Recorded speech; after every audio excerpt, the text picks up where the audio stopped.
Students, this is Ayesha Fatima. So today's our topic is conservation of energy. Conservation of energy के बारे में हम लोग पढ़ेंगे। ठीक है, अब देखें, आप लोगों को पता है कि एनर्जी जो है वो एक बॉडी से दूसरी बॉडी में जब ट्रांसफ़र होती है तो कुछ एनर्जी जो है वो वेस्ट हो जाती है। ठीक है, तो वो जो एनर्जी वेस्ट होती है वो इन्वायरमेंट में चली जाती है और वो एनर्जी हम लोग कोई भी काम करने के लिए यूज़ नहीं कर सकते। ठीक है, the study of various form of energy and formation of one kind of energy into another has led to very important principle known as the principle of conservation of energy. Formally it is stated that energy जो कि ना के created हो सकती है, ना कि हम लोग बना सकते हैं, ना ही हम लोग उसको डिस्ट्रॉय कर सकते हैं। एनर्जी हम लोग सिर्फ एक बॉडी से दूसरी बॉडी पर ट्रांसफ़र कर सकते हैं। ठीक है, it may be transferred from one form to another form but the total amount of energy never change. लेकिन जो एनर्जी की टोटल अमाउंट होती है वो चेंज्ड नहीं होती। एनर्जी को हम लोग एक फॉर्म से दूसरी फॉर्म में ट्रांसफ़र तो कर सकते हैं, ठीक है, लेकिन जो उसकी टोटल अमाउंट होती है वो चेंज नहीं होती। और एनर्जी ना ही हम लोग क्रिएट कर सकते हैं ना ही डिस्ट्रॉय कर सकते हैं। ठीक है, ड्यूरिंग एनर्जी ट्रांसफ़र प्रोसेस के दौरान some energy seems to be lost. कुछ एनर्जी हमारे पास हमसे ज़ाया हो जाती है and not accounted for in calculation, और वो कैलकुलेशन में अकाउंट नहीं होती। This loss of energy is due to work done against friction of moving parts in the process.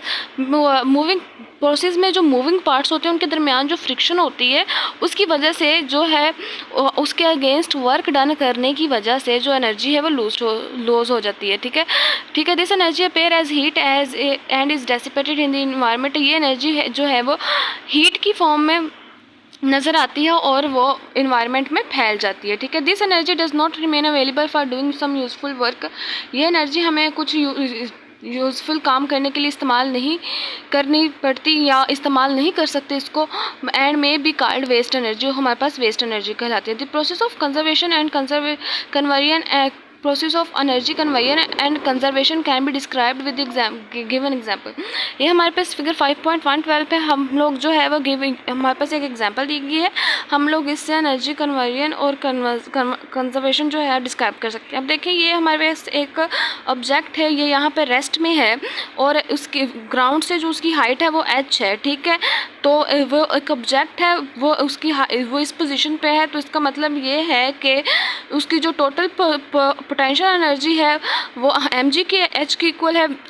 यानी कि वो ऑब्जेक्ट जो है वो पोजीशन है उसकी, लेकिन मोशन नहीं है, वो रेस्ट में है, तो इसका मतलब है कि उसके पास पोटेंशियल एनर्जी है, काइनेटिक एनर्जी ज़ीरो है।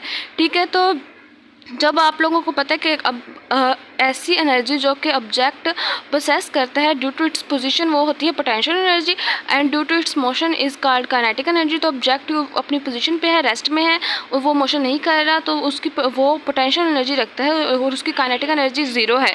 तो पोटेंशियल एनर्जी हमारे पास mgh की इक्वल आ जाएगी, काइनेटिक एनर्जी हमारे पास ज़ीरो इक्वल आ जाएगी। अगर हम बॉडी को अलाउ करें कि वो इस पॉइंट से इस पॉइंट पर आ जाए, पॉइंट ए से पॉइंट बी पर आ जाए, पहले ऑब्जेक्ट हमारे पास पॉइंट ए पे था, यहाँ जहाँ पे वो उसकी काइनेटिक एनर्जी ज़ीरो थी, लेकिन वो अपनी पोजीशन पर था, रेस्ट में था, और इस वजह से उसकी पोटेंशियल एनर्जी mgh की इक्वल थी। लेकिन जब हम लोग उस ऑब्जेक्ट पॉइंट ए से पॉइंट बी तक हम लोग उसको मूव करवाते हैं, तो अब देखें, अब ग्राउंड से उसका जो डिस्टेंस है वो x है। ठीक है, ग्राउंड से उसका जो डिस्टेंस है यानी कि ग्राउंड से वो x की दूरी पर है, तो जब हम लोग उसको पॉइंट बी पर ले आएंगे तो उसकी जो पोटेंशियल एनर्जी जो है वो लूज़ हो जाएगी और वो काइनेटिक एनर्जी गेन कर पॉइंट ए से पॉइंट बी पर आएगा तो उसकी पोटेंशियल एनर्जी लूज़ हो जाएगी और वो काइनेटिक एनर्जी को गेन कर लेगा। ठीक है, तो वो जब इस पॉइंट से इस पॉइंट पर आएगा तो वो स्पीड गेट करेगा। ठीक है, वो स्पीड पकड़ लेगा जब वो फॉलिंग डाउनवर्ड, जब वो डाउनवर्ड मूव करेगा। Assuming air resistance is negligible, यहाँ पे एयर रेजिस्टेंस जो है वो निग्लिजिबल है। ठीक है, तो पोटेंशियल एनर्जी हमारे पास क्या होगी जब ऑब्जेक्ट यहाँ से या इस पॉइंट से इस पॉइंट पे आएगा, तो इस पॉइंट से इस पॉइंट पर आते हुए पोटेंशियल एनर्जी हमारे पास mgh negative x। h negative x का मतलब क्या है कि उसकी हाइट है। ठीक है, उसकी हाइट h नेगेटिव x की इक्वल हो जाएगी। अब देखें, जो x है, अगर हम लोग 2x को मिलाएं तो हमारे पास ये h की जितनी हाइट बनती है, लेकिन ऑब्जेक्ट यहाँ से यहाँ पर मूव हुआ है तो हमारे पास h नेगेटिव x आ जाएगा, यानी कि h से हम लोगों ने एक x यहाँ पे निकाल दिया, तो h नेगेटिव x जो है उसकी दूरी पर जो है अब उसकी हाइट है।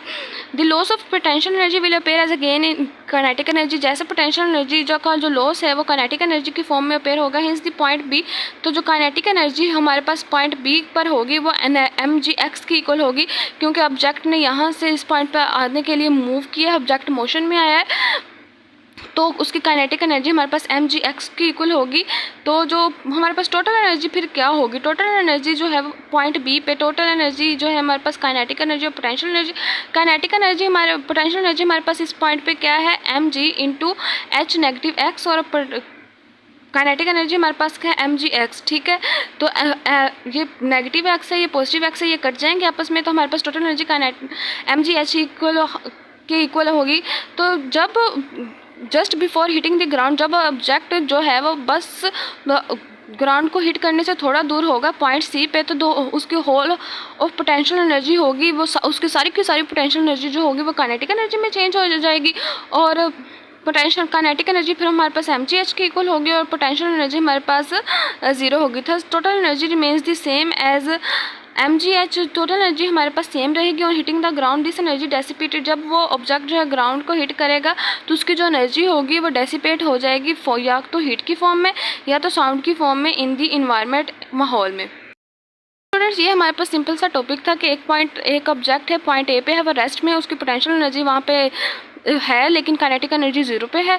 तो जब वो ऑब्जेक्ट इस पॉइंट पे आएगा तो उसकी हाइट भी h जो है वो हाइट है, तो जब वो इस पॉइंट पे आएगा तो उसकी हाइट जो है वो हाफ हो जाएगी, तो उसकी हाइट को हम लोग h नेगेटिव x पे लिखेंगे। तो पोटेंशियल एनर्जी जो हमारे पास इस पॉइंट पे होगी वो हमारे पास mg into h negative x होगी, और जो काइनेटिक एनर्जी होगी वो हमारे पास काइनेटिक एनर्जी। तो अब देखें कि यहाँ पे काइनेटिक एनर्जी नहीं थी, तो काइनेटिक एनर्जी यहाँ पे आना शुरू हुई है, तो काइनेटिक एनर्जी हमारे पास mgx की इक्वल होगी। ठीक है, तो काइनेटिक एनर्जी हमारे पास mgx की इक्वल होगी, क्योंकि जैसे जैसे पोटेंशियल एनर्जी जो है वो लूज़ होती है काइनेटिक एनर्जी गेन होती है। तो फिर हम लोगों ने इन दोनों एनर्जी का सम किया तो टोटल एनर्जी हमारे पास सेम आ गई, लेकिन जब वो ऑब्जेक्ट जो है ग्राउंड को हिट करेगा तो जो टोटल एनर्जी है वो हीट या साउंड की फॉर्म में इन्वायरमेंट में डेसिपेटेड हो जाएगी, इन्वायरमेंट में फैल जाएगी।